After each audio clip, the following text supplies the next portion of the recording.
Martino. L'opinion populaire. Cube Radio. Cube Radio. En direct à LCN. À LCN. On va aller rejoindre Richard Martineau à Cube Radio. Salut Richard. Salut Jean-François. Écoute, je veux profiter de ma présence à tes côtés pour saluer et applaudir tous les gens qui travaillent dans nos sociétés d'État. Regarde ça, Hydro-Québec, là, ils viennent de donner 37 millions de dollars en boni à Hydro-Québec aux travailleurs non syndiqués pour le remercier d'avoir vendu autant d'électricité. Quand tu regardes là, la compétition dans le milieu là, de la vente d'électricité, tu sais, si tu vas avoir l'électricité chez toi, là, Jean-François, tu as le choix entre Hydro-Québec, tu as le choix entre Hydro-Québec. Ouais. En tout cas, bref, ils sont forts. Écoute, tu ne croiras pas ce que je vais te dire, Jean-François. L'Auto-Québec vend 100% des billets de loterie au Québec. 100%. Et attends, la SAQ, là, puis tu sais, la SAQ doit se battre contre les dépanneurs, contre les épiceries, puis je sais pas, là, c'est déjà allé, là, dans les dépanneurs, là, si tu as goûté ça, là, le vin de la Grande Piquette, le château de la Grande Piquette. Oh oui, ça laisse un petit goût en bouche, là. Oh mon Dieu, j'ai astiqué mes poignées de porte avec ça l'autre jour. Elles sont reluisantes. Fantastique. Donc, bravo à nos sociétés d'État qui, malgré la forte compétition, réussissent quand même à avoir des très grandes performances. 37 millions de dollars en boni à Hydro-Québec. Ça valait la peine d'être souligné. Hey Richard, on revient sur ce qui se passe à Nordvolt. Cet autre événement quand même troublant sur le chantier hier, des engins incendiaires qui ont été trouvés, installés. Certains parlent d'éco-sabotage, même d'éco-terrorisme. Ouais. Écoute, des tapis cloutés dans la neige, des engins incendiaires, des bombes. Là, on le voit, des bureaux vandalisés, des barres d'acier enfoncées dans les arbres pour empêcher qu'on coupe les arbres. J'ai regardé ce matin encore pour m'assurer, le Nordvolt ne fabrique pas des ogives nucléaires. Nordvolt n'est pas en train de pomper du pétrole sale. Ça va fabriquer des batteries électriques qui vont permettre aux automobilistes de moins polluer. On peut critiquer Nordvolt, effectivement, la société n'est pas au-delà de toute critique, mais cela dit, on vit en démocratie. Jean-François, les gens l'oublient. Ouais. Tu peux te tourner vers les tribunaux pour faire valoir tes droits. Il y a plein d'organismes de défense environnementaux qui sont subventionnés, financés par notre gouvernement.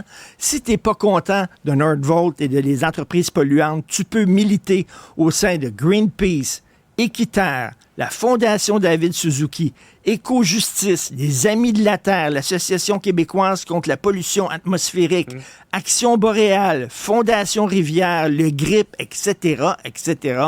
Veut dire, on est en démocratie. Est-ce qu'on a besoin de sabotage comme ça? Et ces gens-là se tirent dans le pied parce que monsieur et madame tout le monde regardent ça et disent les écolos, c'est une bande de sauvages. Alors que c'est un groupuscule extrémiste là, qui fait ça, on s'entend. Là. C'est ça, exactement. Là. Donc, écoute, vous voulez militer, ben QS se bat pour l'environnement, le NPD, Équiterre et tout ça. On n'a pas besoin de faire ça. Lorsque je vois des groupes comme ça, là, que ce soit vandaliser des œuvres d'art ou tout ça, c'est contre-productif. Donc, vraiment, ça rend Nordvolt sympathique. Ils ne voient pas qu'ils sont en train là, de se tirer un peu dans le pied. Oui, absolument. Et dans ce cas-ci, ce sont des actes criminels qui risquent de blesser des gens également. Quand on parle d'engins incendiaires, là, c'est très sérieux. Hey, le prochain sujet, Richard, j'avoue que j'aurais été déçu si tu m'en avais pas parlé parce que c'est une de tes cibles favorites, Éric Kerr, qui remise un projet d'informatique d'envergure. Remerciements à Jean 23 pour faveur obtenue. Merci beaucoup. On n'a pas assez proche. Écoute, alors, c'est une application sur notre téléphone qui nous aurait donné accès à tous les services du gouvernement et même aux banques. Ben oui, mais Richard, ça aurait été révolutionnaire. Ça aurait été tous les services au bout du doigt comme ça clique. Non, mauvais exemple.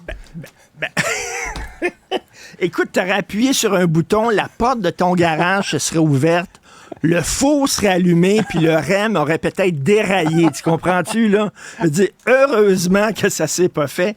Et là, on nous dit que c'est parce qu'il manque de main-d'œuvre, il manque d'expertise. On n'a jamais eu autant de fonctionnaires que sous le gouvernement Legault. On n'arrête pas d'embaucher des gens, mais quand c'est le temps de mettre sur pied des gros projets, on va sous-traiter dans le privé parce qu'on trouve que nos fonctionnaires ne sont pas assez bons. Et là, écoute, il y avait même prévu 20 millions de dollars en sous-traitance pour des entreprises privées. Mais pourquoi on embauche tous ces fonctionnaires-là? On est censé avoir des informaticiens incroyables au sein du gouvernement. Mais quand c'est le temps là, de faire des gros projets, on leur fait pas confiance. Mais pourquoi on a une grosse fonction publique? Là? Puis d'ailleurs, tu as vu ça aussi, l'Office de consultation publique de Montréal avait aussi un projet de site Internet. Ça a l'air totalement pas nécessaire, là, absolument inutile. J'imagine qu'ils ont eu l'idée en mangeant dans un restaurant avec du vin et des huîtres, puis ils ont discuté de ça entre eux autres, là, et il y avait prévu d'ailleurs 6 900 $ pour un logo.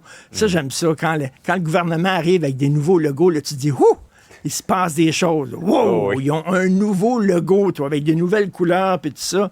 Alors, bref, comment ça qu'on a tellement de difficultés, Jean-François?